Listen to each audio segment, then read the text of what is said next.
Hello church family and those further afield.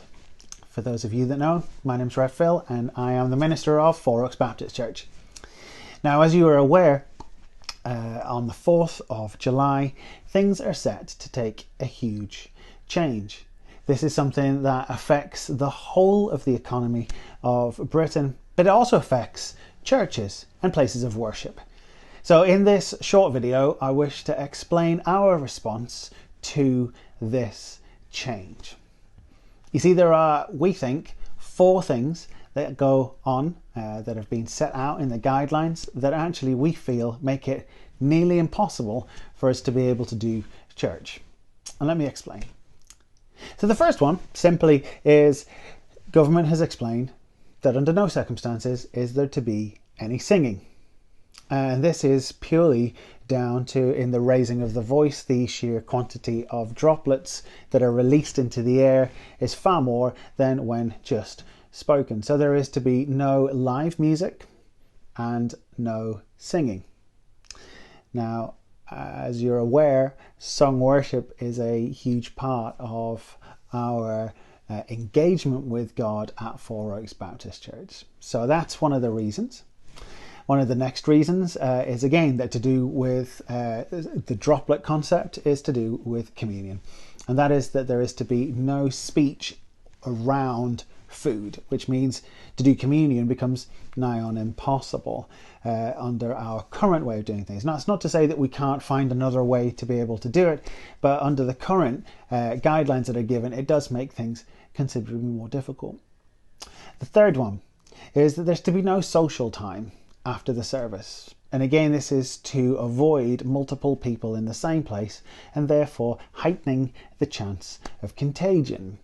And so it would literally mean we would have an in and an out of the building. So as soon as the service is finished, everybody leaves. And because church is not a building, and because church is essentially about people and community, we feel that for us to suddenly take that out of our church service, again, it would be really difficult. And the last reason, those that are in a higher chance of catching this, so those who are classed as vulnerable, so those with the already existing health issues, and those over 70 are to have their own service. And we feel that as a church, it would be wrong to do 2 different services, one for those who are less at risk and one for those who are at higher risk. So as a leadership team, we sat down, we discussed it, and we felt with a heavy heart that right now perhaps isn't the right time for us to be trying to bring things back. Because I don't know about you, but we feel that the moment that we are permitted to have a church service, we're looking forward to having an incredible celebration where we are able to bring our community and those who have been worshipping with us digitally but have yet to step foot into our building and our already existing church family together, and to be able to have a party atmosphere where we are literally celebrating who God is and what He's done for us together in a way that is borderline explosive. And we're really excited for that.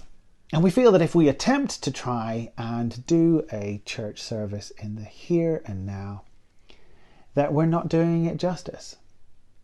So we're going to continue doing things the way that we've been doing it for the past few months. So we will continue to do our services on a Sunday across YouTube and Facebook. We will continue with our prayer meetings on a Tuesday on Facebook Live and then repeat it again on YouTube. And we will continue to do our Bible studies that is released solely on YouTube. So, to you watching this, we'd like to say thank you.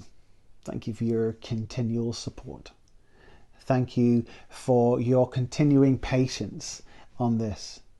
And when the time is right, we look forward to being able to celebrate with you and others together in our beautiful little church on Grange Lane. So until then, we look forward to seeing you at all of our other digital aspects of church. Thank you for your time.